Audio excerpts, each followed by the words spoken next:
Pas ndërprerjes së grumbullimit të mbeturinave nga ana e kompanisë pastrimi në kryeqytet, punëtorët e kësaj ndërmarrjeje kanë protestuar të hënën me disa pankarta në duar, me anë të së cilave kërkuan kthimin e borxheve nga komuna e Prishtinës. Sipas protestuesve, ata po rrezikojnë të mbesin pa paga e pa punë për shkak të interesave personale të udhëheqësve. Kjo është institucion, na jem dikaster, ma i rëndësishmi jetik, kështu shkurt, edhe qiton, më mënue, për fitimet veta personale, që ta dy kompone. Jem të nënshmun për çdo sani, edhe mas mromi a 15 lënë krejt pa punë, për do të me kollë këtë vend. Unë jam veteran i luftës. E kom lënë 5.000 markë rrogën në Gjermani. Për që të vend e kom lënë. Kur është orë puna, 3 fëmijë kam, 3 fëmijë kam zonë. 3 e kom qitë jashtë se s'ku mujtë me vajtë me bukë. Çfarë veni është kë? Për kanë kena luftuna. Gjatë protestës u zhvillua edhe një takim mes drejtorit të shërbimeve publike Bekim Brestovci e përfaqësuesve të ndërmarrjes pastrimi. Pas takimit, përfaqësuesit e sindikatës së pastrimit thanë se kryqka ata kërkojnë janë nafta, pagat dhe kamionët. Se neve naftan premtën njësisë Prishtinës se kanë ardhur furnizimin premtën e kaluar.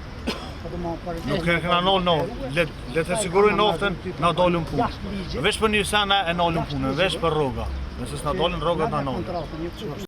Ndërsa Brestovci organizimin e protestës e quajti politike. Sipas tij, komuna e Prishtinës nuk i ka asnjë borxh kompanisë pastrimi, pasi nuk kanë asnjë marrëveshje të ndërsjelltë.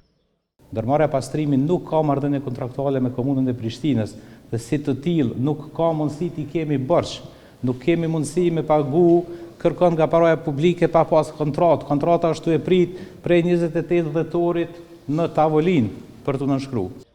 Ai shtoi se gjatë takimit kanë ripërsëritur gatishmërinë për nënshkrimin e kontratës 1.5 milion euro, e cila do të shërbejë për sanimin e mbeturinave sipërfaqësore në hapësirat publike.